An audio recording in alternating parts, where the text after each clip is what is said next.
Assalamualaikum warahmatullahi wabarakatuh. Selamat datang di channel Kembang Setaman bersama saya Widya. Kali ini saya akan mengisahkan beberapa kisah nyata. Tanpa berlama-lama, yuk kita dengarkan ceritanya. Selamat mendengarkan. Cerita mistis agen properti. Ini adalah cerita teman saya. Untuk menjaga rahasia, saya akan menggunakan nama samaran saja. Cerita ini saya dengar dari dia. Benar atau tidak, biarlah ini jadi pelajaran masing-masing dari kita saja. Teman saya sebut saja Trisno. Dia itu bertugas sebagai agen properti. Trisno memiliki satu rekan sesama agen properti yang bernama Marwan. Trisno diminta untuk melanjutkan 3 case dari Marwan. Tiga-tiganya sebetulnya sudah hampir deal, dan memang tiga-tiganya akhirnya mereka siap untuk transfer DP. Namun anehnya, dalam waktu yang dekat, tiba-tiba 3 klien pembeli rumah ini semuanya membatalkan pembelian rumah baru. Awalnya alasan mereka macam-macam, seperti tiba-tiba butuh uang lah, pasangannya kurang suka lah, ada rumah lain yang lebih baik. Namun, setelah dikejar lebih jauh, Trisno mendapati alasan sesungguhnya di belakang pembatalan pembelian rumah. Dan lebih gilanya lagi, ketiga-tiganya alasannya sama. Mereka mengaku mereka bermimpi memasuki rumah baru. Di rumah baru itu, ada sesosok perempuan yang merangkak di langit-langit. Rambut panjangnya terurai ke bawah. Perempuan itu menangis dengan sangat sedih. Gegara mimpi itu, mereka menjadi sangat ragu untuk ambil rumah itu. Bahkan, salah satu calon pemilik sempat bertanya ke orang pintar, apakah tetap beli atau jangan? Sang orang pintar itu menyarankan lebih baik batalkan saja, karena kalau rumah tetap dibeli, dikhawatirkan nyawa mungkin bisa terancam. Trisno bingung bukan kepalang. Akhirnya dia mengaku ke Marwan bahwa dia gagal closing 3 case yang diberikan kepadanya. Mendengar itu, Marwan hanya tersenyum saja, tidak berkomentar apa-apa. Berbicara soal Marwan, sebetulnya Trisno merasakan rekan kerja itu mulai aneh semenjak beberapa minggu terakhir. Marwan adalah cowok yang berpenampilan menarik dan penuh percaya diri. Dia sangat gampang mengakrabkan diri dengan lawan jenis. Siapapun juga suka bergaul dengannya. Namun sekarang ini, dia menjadi seseorang yang lebih sering diam. Setiap waktu selalu melihat dia bermuka durja. Dia jarang berbicara dengan siapapun kalau tidak ada urusan penting. Bahkan, kalau misalnya ada panggilan telepon yang masuk dan yang menelpon adalah seorang perempuan, dia akan mengalihkannya ke Trisno atau rekan lain. Kalau kebetulan tidak ada orang yang bisa dialihkan, dia langsung tutup teleponnya. Bos merasa sangat kesal dengan perilaku itu.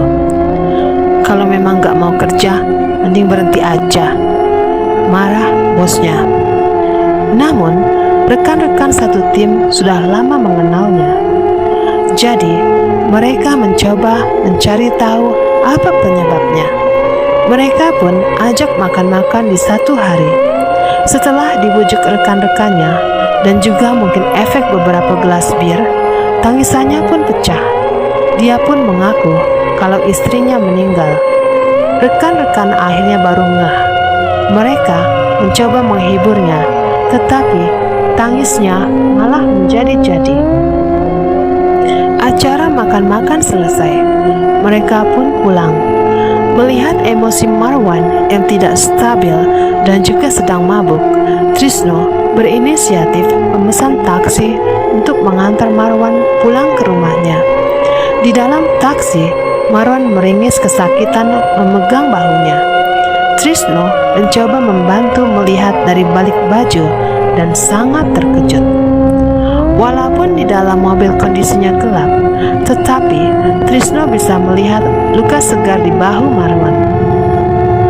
Lukanya begitu dalam sehingga dagingnya pun kelihatan. Bahkan ada darah yang masih basah di situ. Lukanya penuh di seluruh bahu, seperti disiksa. Atau, apa yang terjadi pada bahumu? Tanya temanku, Trisno, sambil agak panik mengulurkan tangannya untuk menyentuh bahu Marwan. Marwan dengan cepat menepis tangan Trisno. Gak usah peduli. Trisno merasa sangat heran. Tidak lama kemudian, mereka pun sampai di depan rumah Marwan. Trisno berpesan ke supir taksinya agar jangan pergi dulu, karena dia akan kembali untuk pulang ke rumahnya. Trisno memapah Marwan masuk ke rumahnya. Rumahnya hanya tinggal dia seorang saja. Trisno pun meletakkan rekannya ke sofa di ruang tamu. Pada saat meletakkan rekannya, dia merasa melihat ada sesuatu yang bergerak pada sudut matanya. Dia langsung menoleh dan alangkah terkejutnya, ada sosok perempuan yang bergantung di langit-langit. Panik, Trisno langsung berlari keluar rumah. Namun sayangnya, taksi tadi sudah tidak kelihatan. Sambil mengumpat, Trisno mengeluarkan handphonenya buru-buru memesan taksi lagi. Sambil menunggu, dia teringat rekannya masih di dalam. Dengan mengumpulkan segenap keberanian, dia berlari kembali ke rumah untuk menyelamatkan temannya. Tadinya, dia berpikir perempuan itu mungkin sudah hilang, namun dia salah besar. Sosok wanita itu sekarang sudah berada di sofa, di atas Marwan yang sedang tidak sadarkan diri karena alkohol. Wanita itu sedang menggigit bahu Marwan, mungkin lebih tepatnya memakan. Nyah! Teriak Trisno panik bercampur marah. Wanita itu pun langsung menghilang. Setelah memastikan makhluk misterius itu tidak ada di dalam ruangan, dia buru-buru merangkul Marwan dan berlari keluar rumah. Akhirnya, mereka berdua naik taksi dan ke rumah Trisno. Keesokan harinya, setelah Marwan bangun, Trisno langsung bertanya, "Kamu tahu apa yang terjadi semalam?" Marwan mengangguk tidak ingat, namun dia merasa tahu apa yang terjadi. Marwan pun bercerita, luka bahunya ini disebabkan oleh istrinya. Trisno bertambah bingung. Ya, perempuan misterius di rumah Marwan semalam itu adalah istrinya. Istrimu bukannya sudah? Tanya Trisno bingung. Dulu, Marwan sering menjalin hubungan gelap dengan beberapa pelanggan perempuannya. Istrinya menyadari terjadi cekcok lumayan panjang gara-gara itu. Istrinya yang tidak tahan akhirnya bunuh diri. Namun sebelum bunuh diri, dia bersumpah dia tidak akan melepaskan semua perempuan-perempuan yang pernah berhubungan dengan Marwan. Dan sang istri bersumpah akan memakan daging Marwan dan meminum darahnya. Demikianlah sang istri meninggal dengan penuh dendam. Semenjak kepergian istrinya, Marwan merasa dia selalu diawasi. Saat dia bekerja, saat itu dia telepon. Saat dia menggunakan handphone, dia selalu merasakan keberadaan seseorang. Setiap saat dia mencoba menjalin hubungan dengan klien, selalu berakhir dengan petaka.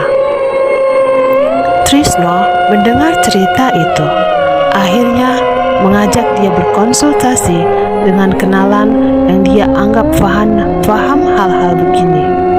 Sang orang pintar mencoba berkomunikasi dengan mendiang istrinya, namun sang orang pintar pun tidak sanggup mengusir. Dia terlalu kuat. Saya tidak mampu memujuknya untuk pergi darimu," ucap sang orang pintar. Marwan kemudian mengajukan, bagaimana kalau pintu jodohnya ditutup saja, agar dia tidak akan menemui jodoh lagi seumur hidup. Dengan tawaran dari Marwan itu, barulah istrinya bersedia untuk pergi. Dan semenjak saat itu, teman saya Trisno mengaku Marwan tidak pernah didekati satu perempuan pun. Betul-betul berubah total dari dulunya orang yang paling mudah mendekati perempuan. Selain itu, bahu Marwan juga tidak pernah betul-betul pulih total. Marwan mengaku terkadang-kadang dia masih bisa merasakan nyeri di bahunya itu. Dan cerita ini bukan sekedar untuk menakuti-nakuti. Dari sini, saya hanya berharap bagi pembaca pria-pria untuk jangan gampang mempermainkan hati perempuan. Jika sudah berkeluarga, sudah seharusnya setia di setiap saat, baik di senang maupun sedih. Kita setia bukan karena takut, tetapi ini karena adalah lumrah dan bersifat kodratnya. Dan cerita pun berakhir.